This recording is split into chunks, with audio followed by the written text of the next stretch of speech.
Hola chicos, ¿cómo les va? Bueno, en este videito lo que voy a hacer es aclararles algunos conceptos de lo que ya vieron en el video de la cuna de Halicarnaso, simplemente porque me gustaría profundizar un poco más en algunas cosas para que se entiendan mejor. Bueno, este tema a mí me encanta darlo, y creo que a ustedes también les va a gustar, porque es diferente a lo que generalmente vemos en historia. Siempre nos centramos en lo político. Bueno, este tema no, este tema sale de lo que es lo político y va a hacer foco en la tecnología, ¿sí? En cómo unos inventos van a traer un montón de cambios en lo social, en la vida cotidiana de las personas. Ustedes piensen en lo siguiente, desde que apareció la agricultura hace 5.000 años atrás, nada había cambiado, ¿sí? En lo que se refiere a cómo se producía o cómo se trabajaba la tierra. Esta va a ser una revolución verdaderamente porque va a cambiar de una forma radical la vida de las personas. Entonces, está muy bueno ver cómo la tecnología va trayendo cambios en la vida cotidiana de las personas. Generalmente cuando estudiamos procesos históricos, sabemos que no hay fechas de inicio o de finalización totalmente tajantes, pero los historiadores muchas veces eligen ciertas fechas como para marcar sucesos y que eso nos ayude a ordenar lo que estamos estudiando. ¿Qué va a pasar con la revolución industrial?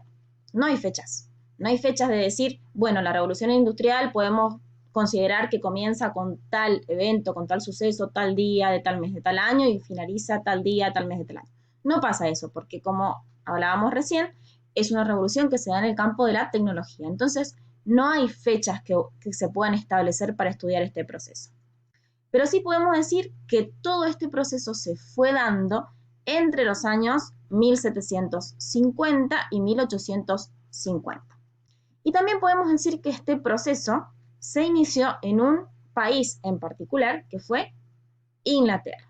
¿Por qué en Inglaterra y no en otro lugar? Bueno, porque Inglaterra tenía algunas condiciones, que ya las vamos a ver en la próxima clase, que hacían que se dieran todas las circunstancias para que este proceso se diera ahí y no en otro lugar. Pero eso lo vamos a dejar para la clase que viene, que lo van a poder comprender mejor.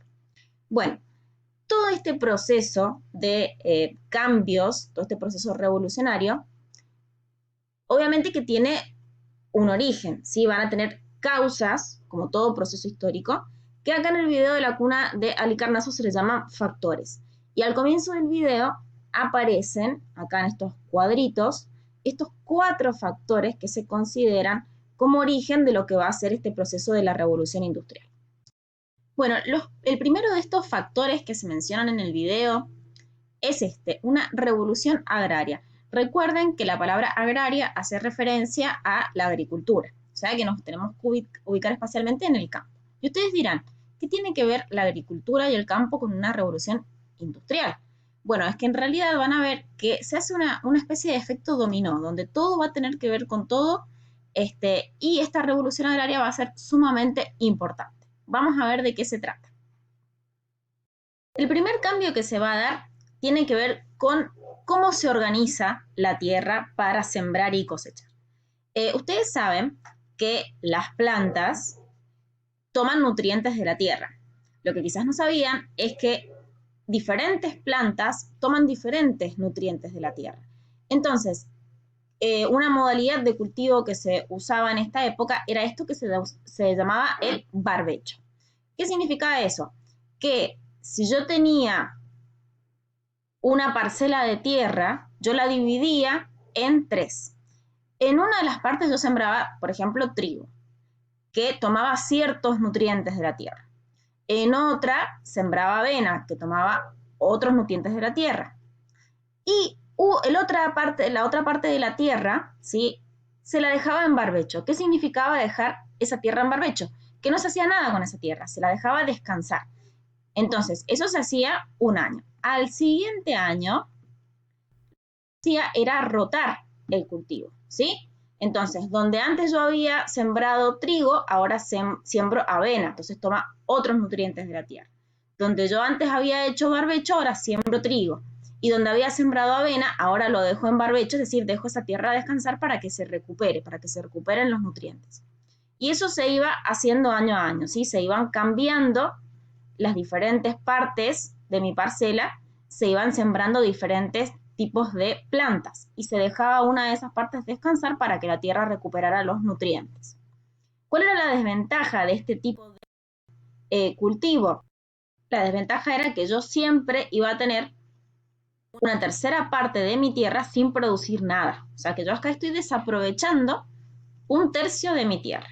Entonces, acá, en esta revolución agraria, se va a empezar a extender una nueva forma de usar la tierra que se va a dar en llamar el sistema Norfolk. ¿En qué consistía este sistema Norfolk?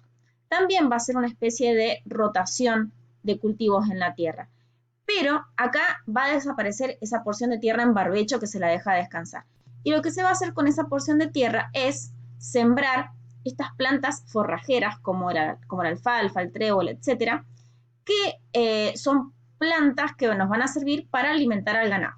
Entonces, en vez de dividir mi tierra en tres, yo voy a dividir mi tierra en 4 partes. En una yo voy a sembrar cereales con las que voy a hacer panificados, por ejemplo, el trigo para hacer cereales, para hacer harina, para hacer panificados. Después, otra porción de tierra la voy a usar, por ejemplo, para plantar nabos. Otra porción de tierra la voy a usar para sembrar cebada. Y la otra porción de tierra voy a utilizarla para sembrar estas plantas que me van a servir para alimentar a mi ganado.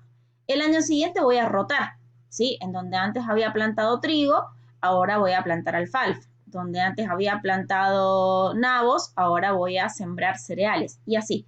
Entonces, este tipo de rotación de la tierra me permite que todas las porciones de la tierra sean productivas. O sea que esto realmente significó una revolución. Bueno, pasamos a otro proceso que también significó una revolución en el campo y es lo que se llama como los enclosures. Los enclosures significan en inglés cercamientos y no nada más ni nada menos que ponerle cercas a la tierra. Antes, y esto es algo que venía desde la época medieval, existían en las aldeas y en los poblados ciertas tierras que eran tierras comunales, ¿sí? Es decir, eran las antiguas tierras que pertenecían a los señores feudales y que los diferentes aldeanos y campesinos usaban para sembrar, para trabajar. Estas tierras eran comunales porque le pertenecían a toda la aldea. ¿Sí? ¿Qué es lo que sucede ahora? ¿Qué es lo que va a empezar a suceder ahora? Los burgueses empiezan a comprar tierras, ¿sí? Y cuando compran esas tierras, lo que van a hacer es cercarlas, porque ya va a ser propiedad privada. Entonces dejan de ser tierras comunales y empiezan a ser tierras privadas, propiedad privada. Y lo que hacen esos burgueses va a ser ponerle cercas. ¿Para qué? Para que nadie más pueda pasar. Entonces va a desaparecer la tierra comunal. Miren la diferencia entre la distribución de la tierra acá, en este esquemita, y la distribución de la tierra acá. Acá tenemos las tierras comunales. Y estas tierras comunales se dividen para hacer esa rotación de cultivos que tenía el sistema de barbecho. Entonces, de esas tierras comunales, esta hoja se usaba para trigo, esta hoja oeste para guisantes, esta hoja sur para centeno y esta hoja norte se dejaba en barbecho. Y después al año siguiente se rotaba esos cultivos. Pero eran todas tierras comunales. En cambio, cuando los burgueses empiezan a comprar las tierras, empiezan a cercarlas. Y entonces acá tenemos la granja Starr, ¿sí? La granja de Northfields, el área de la granja Hall. Es decir, que cada una de estas porciones de tierra tiene diferentes propietarios, por eso están cercadas. Y la idea de los burgueses era producir lo más posible la tierra. Recuerden que una de las características principales de la burguesía va a ser este afán de progresar económicamente. Entonces, el motivo por el que van a cercar sus tierras es para poder hacerlas producir más y que esto le generará mayores ganancias. Un gran cambio revolucionario que vamos a tener es la introducción de la maquinaria agrícola. No estamos hablando de cosechadoras, tractores como las conocemos ahora, sino este tipo de maquinaria que ustedes ven acá, que está impulsada por tracción a sangre, pero que era mucho mejor y que introducía muchas mejoras en la producción que un simple arado que se usaba antes. Estas pequeñas herramientas que se empiezan a implementar van a significar una mayor productividad, es decir, que la tierra produzca más y mejor. Todos estos cambios en el campo provocarán que hubiera mayor productividad. Como dijimos recién, eso significa que la tierra produce más y mejor. Y si la tierra produce más y mejor, vamos a tener más comida. Y si tenemos más comida, va a mejorar la calidad de vida de las personas.